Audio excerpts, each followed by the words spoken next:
If you've been white knuckling your way through adulting with ADHD, burnout, or just too many browser tabs open in your brain, I've got you.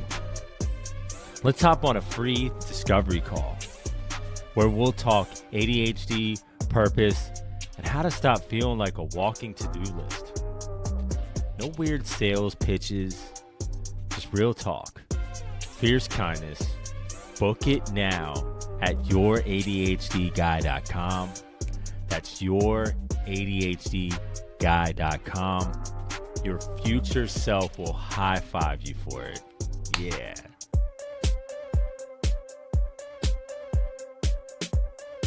Welcome to Don't Mind Me, I Just Have ADHD, the podcast where fierce kindness meets the unfiltered truth. A one-stop shop about all things ADHD, where we smash the stigma and mystery around ADHD, depression, and the masks we wear at work and in life. I'm Ron, your ADHD guy, your guide, and your reminder that being different isn't a flaw. It's a biological advantage, a signal that you were never meant to blend in. You were built to make a difference. Here, we face the struggles that no one seems to get with heart. We unpack the chaos. We build strength through our sensitivity. We turn pain into power. Because kindness isn't weak. It's a revolution. And every time you show up for yourself, that's you taking your life back. So let's make it cool to be different. Let's make it brave. Let's make it yours.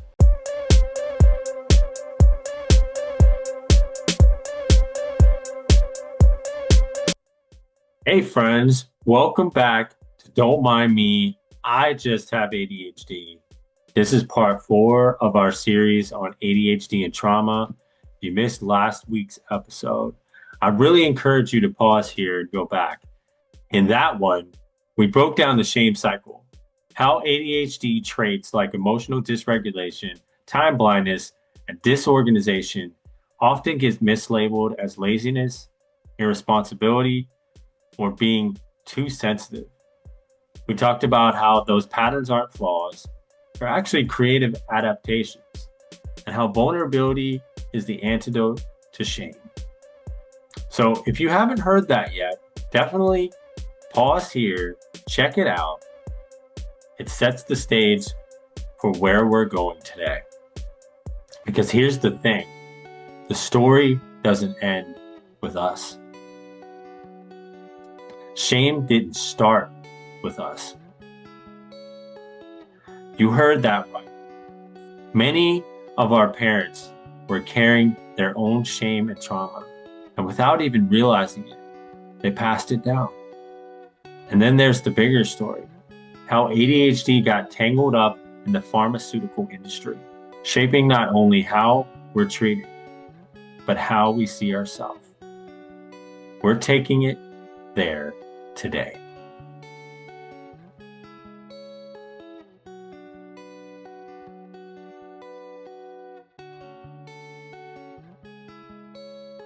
Inherited wounds, generational trauma. Let's start with our families. I want to zoom in on one voice that's been central to this whole conversation, Dr. Gabor Maté. One of the clearest voices on trauma is living proof of its impact. Born in Budapest during the Holocaust, his grandparents were murdered in Auschwitz. And as an infant, he was separated from his mother for weeks so she could save his life. The absence etched itself into his nervous system, leaving him with a lifelong drive to prove his worth. Even as a successful doctor, he admits he became a workaholic, chasing compulsion, whether through buying stacks of CDs or burying himself in endless work. He calls all addiction a search for something missing. an attempt to fill the absence of warmth, touch, or safety that should have been there in childhood. In his book, The Myth of Normal, Maté argues that our culture itself is toxic. Not toxic as in bad vibes, but toxic in the scientific sense, like a petri dish where organisms fail to thrive. Physiology is directly affected by relationships, he writes. Stress, inequality, and disconnection aren't just emotional burdens, they shape our bodies. In fact, Maté points out, loneliness carries the same risk as smoking 15 cigarettes a day. Whoa. And the roots of that loneliness often start in childhood. Children don't get traumatized because they were hurt. They get traumatized because they were alone with that hurt. That's where generational trauma begins, not in our DNA, but in the silence, in the lack of touch, in parents who were never held themselves. So they don't even know how to hold us. One of Mate's most striking examples comes not from humans, but from rats. Yeah, I said that right. Rats. A mother rat licks her infants as soon as they are born, he says. And the way she licks them impacts their baby rat brain, how their baby rat brains develop. Affection literally wires resilience into the nervous system. Without it, stress floods the body, shapes the brain for vigilance instead of safety. And it's not just theory. In his 2023 interview with Prince Harry, Maté shows how even royalty can carry this wound. When Diana died, King Charles reportedly told his son, "There's been a terrible accident. Your mother didn't make it." Then briefly touched Harry's knee and left the room. No hug, no embrace, just absence. And years earlier, when Charles himself was a boy, his mother returned from a month-long royal tour and greeted him when he was 5, not with arms open, but with just a handshake. To me, that's even worse than being simply ignored. That's generational trauma. The echo of unmet needs reverberating through generations. And if even kings and princes, surrounded by privilege, carry those wounds, how much more do we? Trauma isn't always bruises or shouting. Sometimes it's the coldness at the dinner table. The real men don't cry lessons. The unwritten rule that needing comfort makes you weak. Our parents, like us, were once children too, believe it or not. Children told to suppress, to endure, to mask. And when their wounds were left unhealed, they unintentionally passed them down. Not because they didn't love us, but because they didn't know how. And with this striking conversation that I've had with my own mother, I hope that it sheds light on some things that we've taken for granted.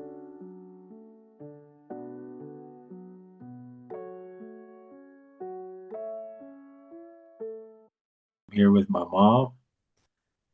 I'm a mama's boy, and I was always planning on doing an interview with her, and it actually really lines up to the subject that we're going to talk about. Thank you for coming on the show, Mom. Um, Good to be here. Thanks for inviting me. Tell us what do you do? Um, what brings you to, what expertise are you bringing to the show? Um, well, just as a parent that loves their child, and I, work as a physical therapist in my career. So those are the main things that are make me the your expert on your show. Yeah, I mean, yeah, you've got a lot of experience with being the one who created the host of this show, so it's very interesting dynamic.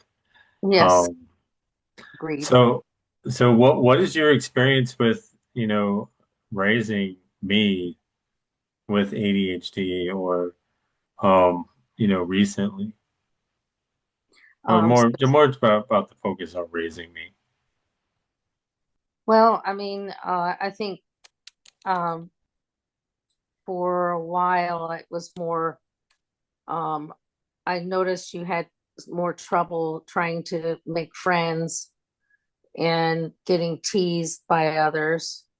um and so you struggled and didn't have a good time, weren't doing well with trying to um kind of manage your emotions. You would have fits and get angry at times and not know how to calm yourself. So there were times where I would just say you should go to your room and just spend some time downtime. And you like to read, so I think that helped you to get back to feeling like you were able to join everyone else. Um, but Yeah, it's there are interesting. times when just lost control. It might be in the store, um, or with family gatherings. I wouldn't go so far as to say that you were trying to get attention. Um, I think it was just hard to understand really what was going on. So, I thought you maybe would, well, actually, it was one of your teachers in fifth grade had suggested that we have you go see a counselor and Hmm. see if there was anything that could reveal and help you um, integrate better in school, because she basically said you were kind of not working well in groups and that you had trouble. You were better as on your own. You were tending to be a loner. Hmm. So that kind of was some things, um, seeing that happening, um, kind of made me feel like I'm not sure how to parent very well.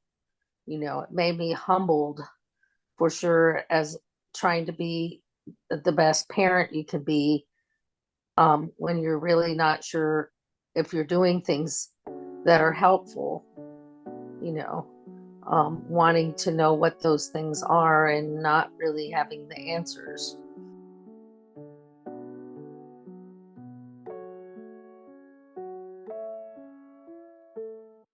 Yeah, it must have been a real struggle. Do you know that things that worked growing up or um Well, I mean, I know you told the story, um, I don't, an episode back or so about, um, being called out for standing on the desk and not telling me until you were probably, I think, in fourth grade when you finally told me that. And it was hmm. kind of beyond my ability to do anything.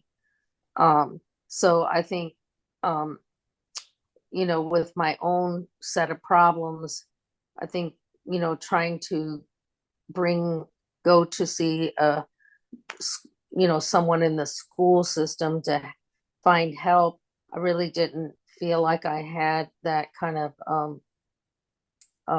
you know, knowledge of that would be a good idea to do, until much later when I was like as a PT, seeing that there are things out there that can help people, Mm. and that I've, learned a lot after the fact, um, and it was like, wow, I wish I could have known these things, um, that could have helped. So I feel like some part of me was felt kind of helpless and, Yeah. doing what was best. I just tried, um, you know, being, playing with you and your sister, and just being, you know, supportive in the best way I know. And, making sure you understood there are rules and that you need to, be conscientious of following rules, but I know those things are challenging for kids, to be Oh, able and to you, grow you up with the rules, you've definitely done a good job, and you did the best that you can, and the fact that you cared goes, to show. You can really see that. So Mhm. when you think back to your own childhood, what were the rules around emotions in your family? Okay, well, I can say that, um, if you had an outburst or some uh thing that you were upset or angry or frustrated, it just was like, um, that's not allowed. And there was no real, like, what's going on, how you doing, are you having a problem that we need to talk about? Um, but it was more like, okay, if you're going to behave like that, go to your room. So I just found that being away from people helped me to calm myself. So because I was able to, no longer, be, where I have to keep, I could calm my emotions down more. Hmm. So I think, I know my parents, that was how they were brought up, is like this kind of behavior is not allowed. We just don't do this. If you're going to act out, that's something you're going to have to, um, you know, cope with, or figure out a way to cope with what you're feeling. And, there wasn't any sense of like, oh, I think you may need some counseling, or we need to talk about what's going on. Can you tell me what's happening? You know. So did that feel like strange for you growing up? Was that something that you just accepted, or did you feel like that that you wanted more? Well, I don't know. I guess for some part of me, it was like, oh, this is how it works in the world. You need to behave this way, or, you know, it's not okay. So you need to just stop those behaviors and, see, just, um just handle it yourself, you know. Hmm. So I think it was more that. And, it wasn't like I was thinking there's some way I need to talk to someone, and I just thought that there wasn't anything other than that. There wasn't anybody out there that you could really go to, you know, because I didn't know anything. I just knew that this was the way it works in the world. So,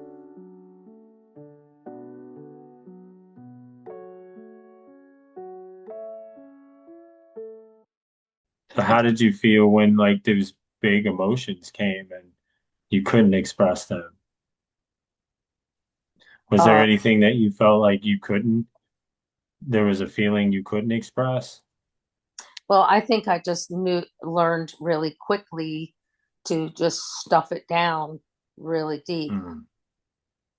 you know, because of, going through other traumas that had nothing to do with my parents, that I learned as a child that some things you just bury, and you just, that's, but I think part of it was made me feel like I was a bad person and I couldn't really talk to people about how I felt, and just had to feel like a bad person, like something was wrong with me, you That's know. awful. So I was like, okay, well, I just eventually, I ended up having a breakdown and being hospitalized because I buried it so much that it finally couldn't stay there, which was really good because I needed to be healed, you know, Yeah. even though it When was was that? was really difficult. Um, it was you were I think, I don't know, I believe it was like 19 or 20 or something. Yeah, And I do remember that. And, it was, nobody knew why it happened. And, it's great that you were able to say, talk about that in such an uplifting way, and recognize that those were those emotions being stuffed down for yes, I mean, decades. to your listeners out there, it's like there are things that you could bury, but it's better if you talk about them, as Ronnie in his podcast tends to try to put out there, that it's good to talk about what's going on and with someone you feel safe talking to. Yeah, definitely. So was there a lot of physical affection in your family growing up? Yeah, there was some, but some, it wasn't, I guess my mom, she wasn't as affectionate as my dad. Um, and I know she loved us very much. I didn't have any problem understanding that they loved me, you know. Um, the but physical affection was, I think, for my mother was difficult. Um, and she had her own issues with her self-esteem, you know, and feeling like worthy in a lot of ways. I'm sure a lot of people feel like sometimes I'm just not worthy, of receiving anything good, so, and you might tell yourself that so many times you start believing it. Mm. So, um, my dad, he was, definitely more um, wanting to um, be more, like a physical hugs and, um, you know, wrestling and goofing off, you know, uh, Mm. so I did get some physical kind of emotional support through my dad, even though he was a tough guy. Um, Yeah. he was a Marine. We had Yeah. to toe the line or else, you know, and it was like if we did something wrong as kids, and my mom when my mom was home and he was at work, because she didn't work, she stayed at home, so which is kind of rare these days. She would say, just wait till your dad gets home, and we would be like begging, no, no, no, we'll be good, so and she would always say things like, you guys would make the angels curse, or the saints curse, because Wow. we're probably a rough bunch to deal with because there were five of us, and that's a lot for one person to handle every day, so Yeah.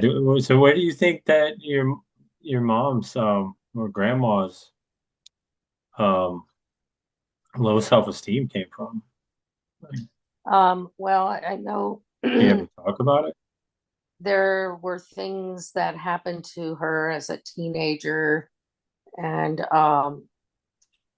some of it is like some things you couldn't really bring up. I wouldn't want to talk about, but she went through a divorce. I mean, her parents did. Yeah. And so I think that was a big factor in that. And her dad, she went to live with him part of her teenage life, and he never gave her any love. He Mm. never said he loved her. He never held her. Wow. Uh, so I think that was why she probably Yeah. felt not worthy, and had a low self-esteem, you Yeah, you know. can see that, it's like a pattern of Yeah, one parent to the other. So, yeah. but you growing up, and I remember you'd always try to hug me and cuddle, and I'd always try to get away, because I'm a Oh, right. guy. Right. Where do you think that came? Did that um it came from your dad's side, right? Well, I mean, when I was very young, I was very, you know, like being near my dad and hugging and sitting on his lap and just being like daddy's girl, you know. And so I think you know early on I craved uh you know a connection, Hmm. with people that I admired or cared about me too. So I think it was just, mainly, um, I had that very young. So I'm fortunate for that because, a lot of people might get that more from their mom, but for me, I got it more from my dad, you know. So he was more affectionate, and he understood, I guess he was okay with me being so affectionate, so it didn't bother him. So Yeah, that's interesting. And he I didn't believe that get there's away, you little brat, or anything like that. So, yeah, I believe there's a connection between like especially fathers giving that physical affection mhm. because it means so much more because it's I guess more of a rarity or the way that they do it. It's interesting. Well, I mean, your grandfather was a unique guy, as you know, but Yep. your listeners don't. Um, he was, he was a homeless child for part of his childhood, and went from being in like a friends watching him, looking after him, his aunt being in an orphanage, living on the streets, in Philadelphia where it's kind of rough. um, Yeah. so I think early on he thought of he wanted to be a fan a fan in a family where he had some kind of um, security and safety, feeling like he was belonged. Um, and I think for him it was um, important for him to pass on being affectionate because I think he understood how much he needed it, and he wanted to be the best dad he could, even though he never had a dad, so he didn't really know how to be a Mm. dad.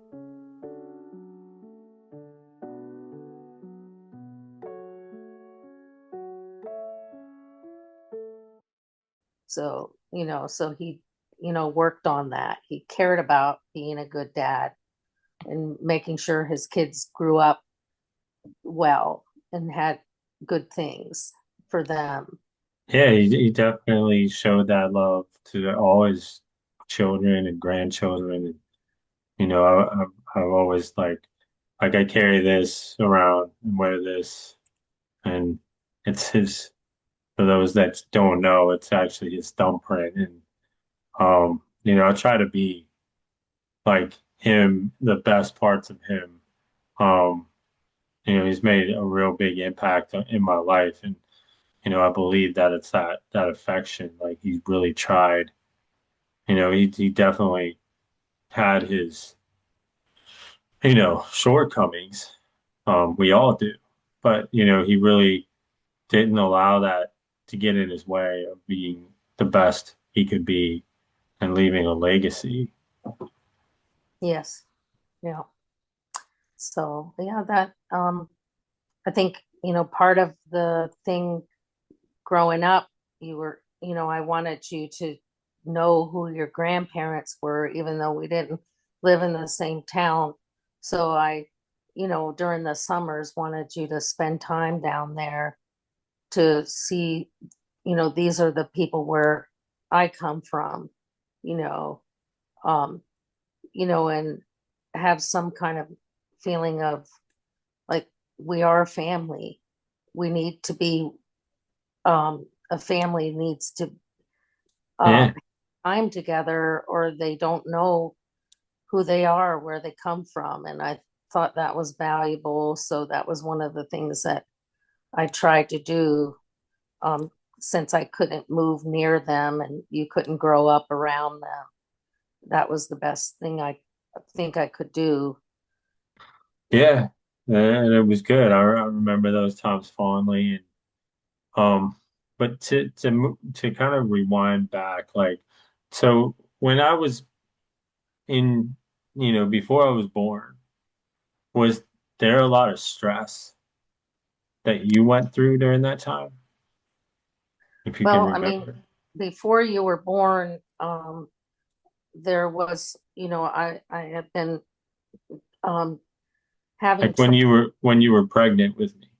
Right. When I was pregnant, you I had to stop working, if like about 2, 3 weeks before you were born, because I was getting my blood pressure was um too high, um Hmm. and it was called preeclampsia. So that could have caused a lot of injury if I to you. So I had to stay in bed the whole time between the time that they told me to stop doing anything until the time you were born. Um, so I, had to be mindful of, I couldn't just get up just to go to the bathroom or have food, you know. So, so it was kind of a stressful time, not sure what's going to happen because, Yeah.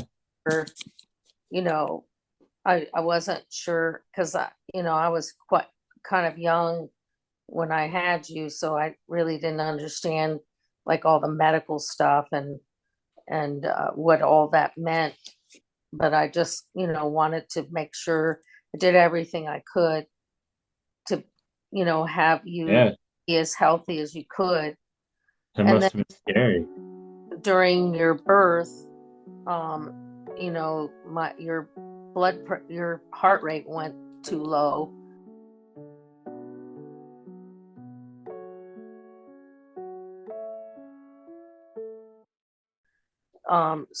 Hmm. And I was in an area where it was remote. It wasn't a normal hospital. It was on a base hospital in the middle of the desert. It's like And an Alfred Hitchcock movie. something like that. Yeah. And it was like all they had was a maternity ward in the hospital with 13 beds. And it seemed like everybody decided to have their baby at the same time. So there was basically you were waiting for your um to have your baby. And for me, my water broke, but my labor didn't start. So that Hmm. was a danger again, another danger. So I had to, Danger, danger, danger. yeah.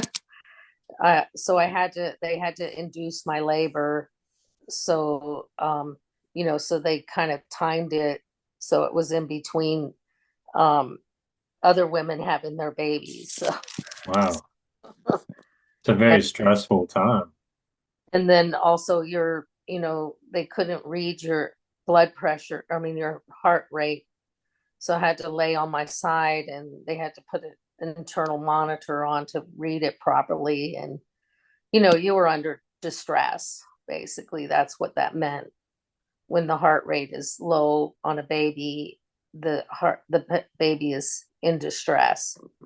And Yeah. I'm sure a lot of mothers out there may have been through stuff that for their children, during childbirth or before, because having babies is not actually, it can be unsafe, and there can Yeah. be things that are dangers. you know it's not an easy thing to go through.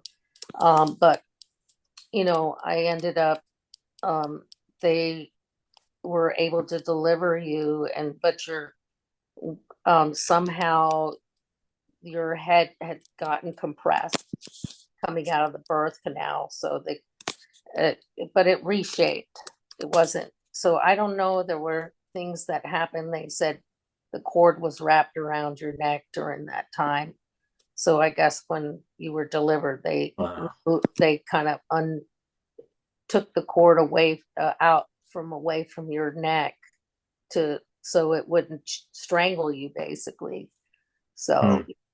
So you were, being under duress or during that time. It Yeah. was, but you were healthy. When I held you in my arms for the first time, so you were breathing. So how were you feeling during all this? Were you really stressed out? I don't know. I think I was just like trying to do what I was supposed to do, and I mean, you and I didn't see me like had that? faith. I had faith that God was going to find a way for us to make it through this. Hmm. God was there, and I would be okay and you would be okay. Just believed that, you know, maybe I was naive, you know, Yeah, well, I mean, it happened. So, I mean, it's not. It's but somehow I felt like it was going to be okay no matter all this going on, and that it wouldn't help me to be stressed out over it and freak out, Yeah, so. that probably would have caused even more damage, and I may have not survived. So it was good that you were able to manage your stress with self-regulation and faith. And so how did you find out about like this this thing that needed to stay bedridden till I was born? How did how Well, did you find out about that? I'm sure you're not aware, but in general, most women out there probably know, or men that have had children with, they understand that there are checkups that you have to do, and they'll check your blood pressure and go through all the Hmm. checks that need to be done to see that everything's normal happening. They might do where they do an ultrasound to see if everything's positioned right, and that the development looks normal. So they check you throughout the pregnancy that something, everything's okay. But, that was when they noticed that things weren't as good. I think I was getting my legs were swelling from fluid, and from working in my job. I was a cashier, so I was standing all the time, you know, Hmm. and it was a pretty good pace of work, and it was, you had your breaks and everything, but I think it was just too much on my body at that point to be Yeah. working. And it just basically it's maybe it just I overdid it, you know, Yeah. being on my feet, but I didn't know because I'm a new mother, and didn't realize there was something going that was changing, you know. Um, Yeah.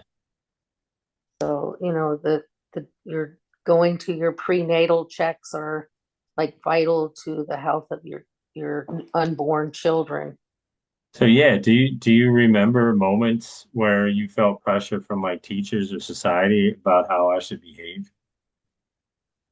Um, well, I think it was mainly when it when you were in fifth grade and your teacher, was noticing some of your behaviors, um, and thinking that you needed to go through some counseling or you might need to be put on medications.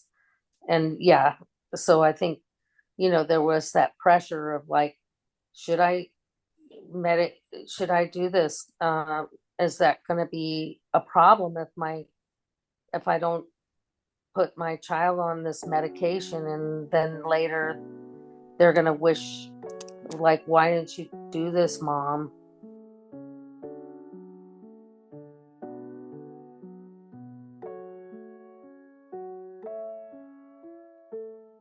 Today, we looked at how generational trauma isn't something abstract.